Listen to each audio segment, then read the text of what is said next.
こんにちは、メイです。今回はスケートリンクのある街の後半戦となります。ここからどう仕上げていくのか気になる方はぜひチャンネル登録をお願いいたします。作っている範囲はこの辺りですね。下の段を仕上げた後、2段目を作っていきます。ここから後半戦の始まりです。低木を終えて花壇風に、石壁を低木下に立てて疑似花壇にします。左側も同じようにレイアウトを。冬の街は暗くなりがちなので明かりを灯します。石壁は必須です。スケートリンク周りがいい感じに仕上がりました。スケートで疲れた時はぜひこのベンチで休憩を。隙間かわからないくらいの大きさの隙間を埋めていきます。右しか映っていませんが左側もあります。まずはここの雪部分に入れないように石壁を立てていきます。外国の雪山のビレッジにはよく謎の植林スペースがあったので、それを再現していきます。日本の効率を求めたスキー場の街とは少し違いますね。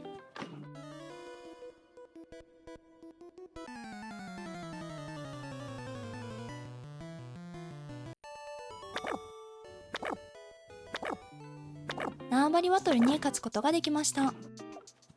一悶着ありましたが無事に柵で囲えました。謎の植林スペースを作っていきます。街に木をたくさん植えるのは海外だと土地が広いからかなと思ったりします。街に対して何%自然がないといけないとかもありそうですよね。それが決まっていたら私が以前作った島は全て条例違反になりそうです。木を植えたら高齢の木の成長を見守る時間です。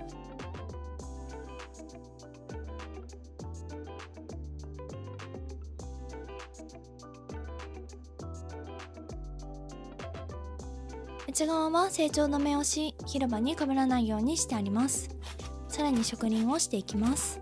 木が植えられないところは島種リコを置きます。右の隙間埋め完成。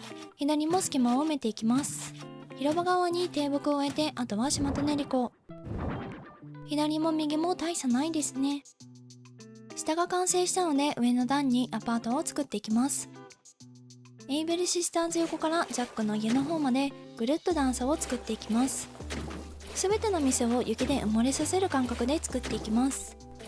建物を崖で覆うと雪国感が増していきますね。ジャックの店の左側は何を作るか決めていますが、まだ今回は作らないので適当です。たぬき上にも段差をつけます。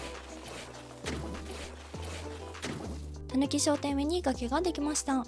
崖だと危なすぎるので建物にしていきます。下と合わせてこちら側も赤レンガの中世の街並みを。下と同じ色にしておいて、たぬき商店の派手な外観には目が行きにくくなる効果を狙っています。赤、オレンジ、黄色に青なんて主張の塊ですからね。たぬき商店が豪華だけど色控えめな建物になりました。エイブルシスターズ側から上側を攻めていきます。それぞれ入り口から見えるところは窓の前デザインを飾ってアパートの窓っぽくしていきます。この前デザインは調整が終わったので配布予定です。雪国のアパート作りにぜひお役に立てたら嬉しいです。家具全体を赤系の外壁を使って統一された街にします。ここは多分飛行機から見えるので3段目を作っていきます。見えない部分は作らないということを徹底しているので見える部分だけ作っていきます。下と合わせてアパートの窓を正面全部に置いていきます。後ろは中世の街並みを。3段目にも同じようにシンプルなパネル、中世の街並みを置きますが、正直見えないのでいらなかったなと思っています。ハリボテ感マシマシなのでせめて裏だけは屋根をつけていきます。2段目側面は中世の街並み中心です。ここだけ家具の量えぐいので注文する指が死にました。ついでに貯金も激減。街づくりって楽しいですね。エイブルシスターズ横にアパートができました。歴史がありそうな感じになったのでテナント料が結構しそうですね。次はたぬき商店横、ジャックの偽装ワイン店裏を作ります。右と同様にということを本日何回も言ってしまっていますが、それ以外特に言うことがありません。エイブルシスターズと住民宅は一マスほど横幅に違いがあるのでそこだけ違います。作っているものはずっとアパートです。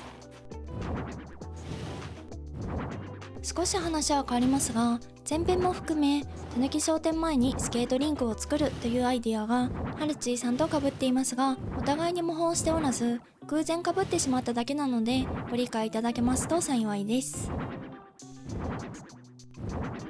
たぬき商店がさらに豪快になりました。高いテナント料もたぬき商店なら楽々です。ジャックのコーヒーショップも歴史のある感じに。全体で見るとこんな感じに仕上がりました。この島一番の発展した街の完成です。スケートリンクのある赤レンガの街完成させる辺はいかがだったでしょうか。お店同士が近くにあるの便利そうだなと思った方はぜひいいねボタン、チャンネル登録、メンバー登録はまだの方はお願いいたします。 SNS もやっていますのでお気軽にフォローしてくださいね。最後までご視聴ありがとうございました。また次回の動画でお会いいたしましょう。